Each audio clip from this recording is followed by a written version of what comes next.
दोस्तों, मैं डॉक्टर अजम मिल। आज आप लोगों को एक बहुत ही इंटरेस्टिंग केस के बारे में बताने वाला हूँ। ये एक 55 ईयर ओल्ड मेल पेशेंट है जो कि इमरजेंसी में भी हमारे पास आए हैं। हाफ एन आवर पहले पेशेंट की हिस्ट्री है कि पेशेंट कल रात को छत पे सो रहे थे, अचानक पानी पीने के लिए उठे तो दादा का पैर किसी चीज़ में लगा और दादा छत से नीचे गिर गए।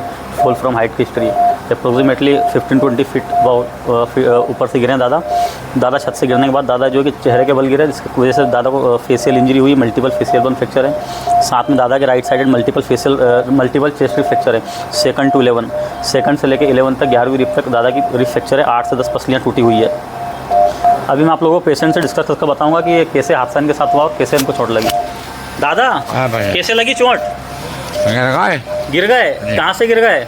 छत पे से। कब? रात में गिर गए। तो चेहरे के बल गिरे थे? चेहरे के बल कहाँ है? तो हम सर को पाँव। हाँ, फेमा लगो। हाँ, हाँ। फिर कैसे गिर गए? हमने पकड़ी बस छत को। हाँ, नहीं सद पाए। हाँ। जोड़ के वजह नीचे गिर गए। पेशेंट का कहना है रात में ज़्यादा उठे थे कुछ काम के लिए, तो इस पैर में कुछ चोट लगी। चोट लगने के कारण संभल नहीं पाए और नीचे गिर गए। नीचे गिरने के कारण दादा सीधे गिरे तो दादा को फेस पर चेस्ट पे चोट आई, जिसके कारण facial injury, multiple facial bone fracture है और साथ में right side multiple rib fracture है, जिसके कारण पेशेंट को न्यूमोथोरैक्स डेवलप हो चुका है। अभी इस पेशेंट का IBS अगर ट्रोमा का केस होता है ऐसा, या तो रोटरीफिक एक्सीडेंट हो जिसे हम RTA बोलते हैं, या फिर ऐसे कोई हाइट से गिरे, पेड़ से गिरे, छत से गिरे या सीढ़ियों से गिरे, इसी कंडीशन को हम ट्रोमेटिक इंजरी बोलते हैं। अगर फेस की इंजरी है तो ट्रोमेटिक फेशियल इंजरी। अगर ब्रेन की इंजरी होती है, दादा अनकॉन्शियस होते हैं, तो उसे हम TBI बोलते हैं, ट्रोमेटिक ब्रेन इंजरी। दादा को चेस्ट में इंजरी है तो उसे हम ट्रोमेटिक चेस्ट इंजरी बोलेंगे। अगर किसी पेशेंट को ट्रोमेटिक चेस्ट इंजरी होती है या फेशियल इंजरी होती है, हेड की इंजरी होती है, अगर हेड में ज़्यादा चोट लगती है, दादा का CT हेड नॉर्मल है, अगर हेड में इंजरी होती तो कंटीजन होता, SDH होता, SH होता, हेमरेजिक कंटीजन होते या फिर इंट्राक्रैनियल हेमरेज होता। उस कंडीशन में पेशेंट अनकॉन्शियस आता हमारे पास। ये शुक्र है कि दादा को चेस्ट हेड में कोई ट्रॉमा नहीं है, हेड सेफ है। साथ में दादा के फेस में लगी है, फेस में मल्टीपल फेशियल बोन फ्रैक्चर है, जिसके कारण चेहरे पे स्वेलिंग है, एम्फाइसीमा डेवलप हुआ है। उसके बाद दादा के चेस्ट में भी काफ़ी गंभीर चोट आई है। 2nd to 11 रिब फ्रैक्चर है। जब भी कोई ट्रोमा के पेशेंट में रिब फ्रैक्चर होती है तो सबसे पहले आपको देखना है पेशेंट को कोई न्यूमोथोरैक्स तो नहीं है, पेशेंट को सबक्यूटेनियस एम्फाइसीमा डेवलप तो नहीं हुआ, या फिर पेशेंट को हीमोथोरैक्स नहीं है। होता है क्या है, जब रिब फ्रैक्चर होती है, पसलियाँ टूटती है, तो पसलियाँ टूटने के कारण लंग जो फेफड़े होते हैं, लंग्स होते हैं, रप्चर हो जाते हैं।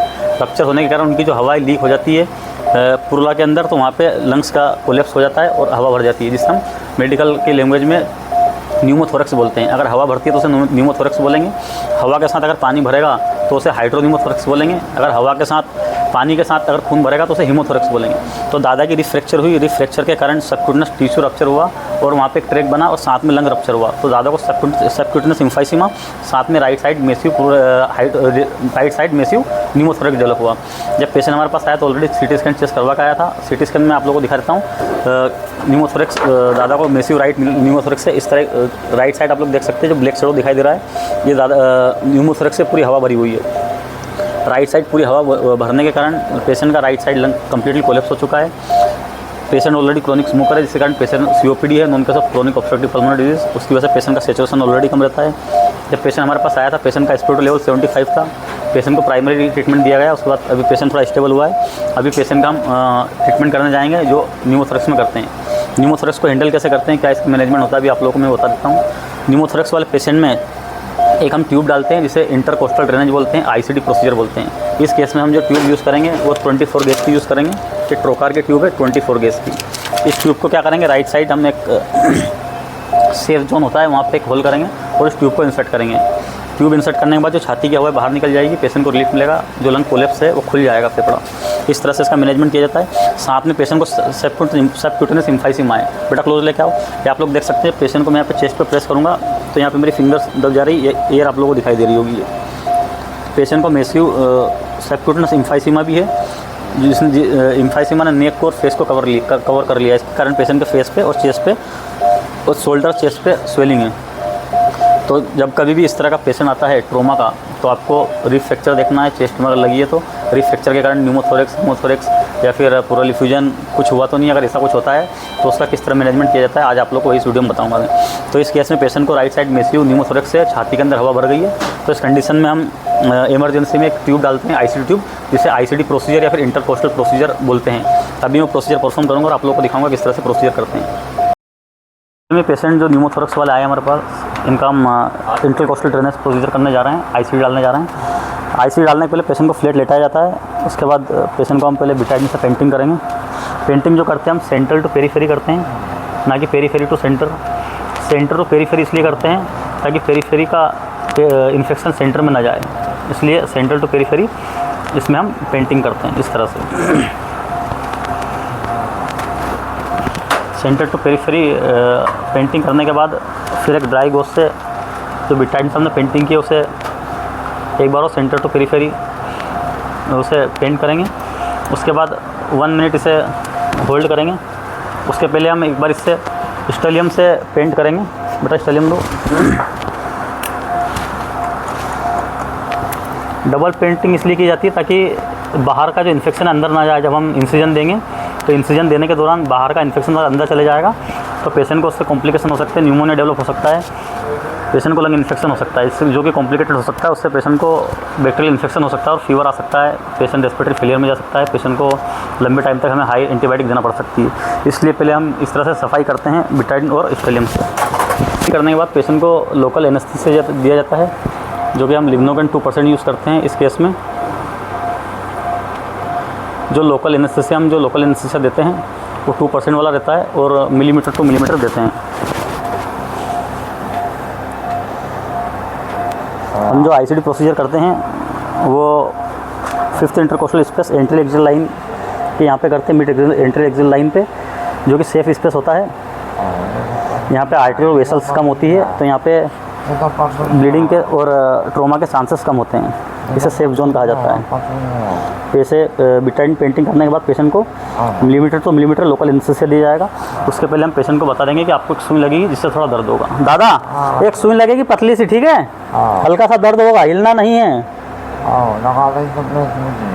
हाँ सूजी लग गई। जो हम लोकल देंगे वो मिलीमीटर टू मिलीमीटर देंगे। तो लोकल देने के बाद 1 से 2 मिनट वेट करेंगे ताकि पेशेंट को पेन ना हो।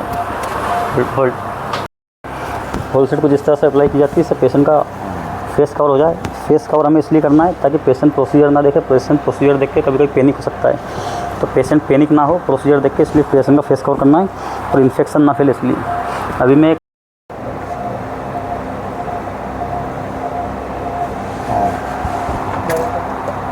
इंसिजन देने के बाद इसे हम डायलेट करेंगे एक आर्टरी से, जो मसल्स की लेयर होती है 1 बाय 1, और एक मिनी ट्रैक बनाएंगे अंदर। जो डायलेट किया जाता है, जो ट्रैक बनाया जाता है, तो बहुत केयरफुली देखना होता है क्योंकि यहाँ पे न्यूरोमस्कुलर जंक्शंस होता है, आर्टरी और वेसल्स यहाँ से गुजर रही होती है, तो वो रप्चर ना हो वो देखना है। और आपको ये भी ध्यान रखना है कि बहुत ज़्यादा ब्लीडिंग ना हो पेशेंट को।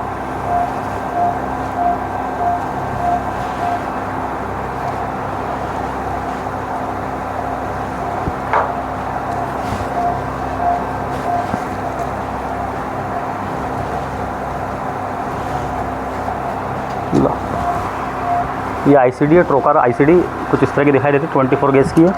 जो न्यूमोथोरेक्स के केस होते हैं उसमें हम 24 गेज की यूज़ करते हैं, और जो प्लूरल इफ्यूजन है हेमोथोरेक्स को तो उसमें 26 या 28 की गेज की यूज़ करते हैं, क्योंकि उसमें फ्लूइड निकलना होता है तो वो हमें उसका गेज थोड़ा मोटा रखते हैं ताकि क्लोट वगैरह हो तो उसमें फंसे ना। ये इसमें हम एयर है सिर्फ, तो एयर के लिए हम कम गोज की यूज़ कर सकते हैं। बेटा क्लेम करना होगा, ठीक है, क्लेम कर। दीपक इधर आइए।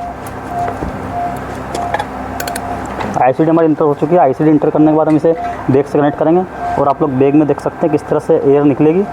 छोड़ दो बेटा, ठीक है,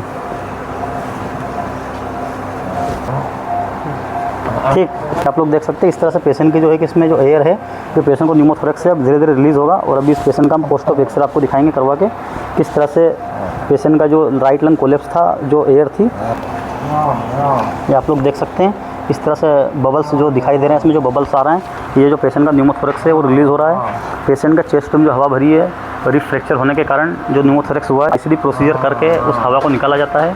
एक ट्यूब डालते हैं हम, ट्यूब को इस बैग से कनेक्ट करते हैं। रोमोन्सन्स कंपनी का होता है, इसमें हम 100 ml फ्लूइड डालते हैं, तो फ्लूइड के अंदर जो एयर निकलती है उसमें बबल्स दिखाई देते हैं हमें। इस तरह से हमें पता चलता है कि हमारी ट्यूब सही है और जो एयर भरी है, जो न्यूमोथोरैक्स डेवलप हुआ है पेशेंट को, वो रिलीज़ हो रहा है। तो अभी धीरे धीरे पेशेंट को रिलीफ होगा चेस्ट में। अभी हम पोस्ट ऑफ एक्सरे करेंगे और आपको दिखाएंगे कि जो पहले प्री ऑफ एक्सरे पेशेंट का क्या था ऑन एडमिशन, जो सिटी स्कैन था, और पोस्ट सिटी स्कैन या फिर एक्सरे में आप लोगों को दिखाऊंगा अभी इसमें।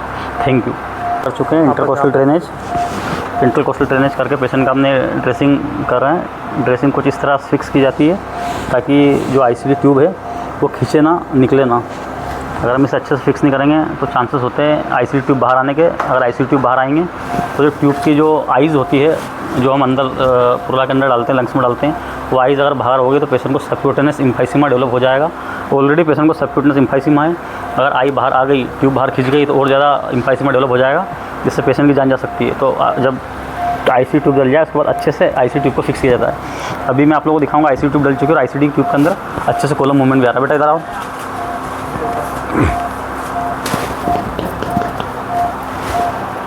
ये आईसीडी के अंदर जो आपको चाल दिख रही है इसे हम कॉलम मूवमेंट बोलते हैं। और आप लोग इसमें देख सकते हैं आईसीडी में बीच बीच में बबल्स आ रहे हैं।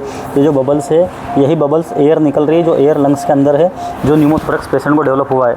इस तरह से न्यूमोथोरैक्स पेशेंट का रिलीज़ होगा।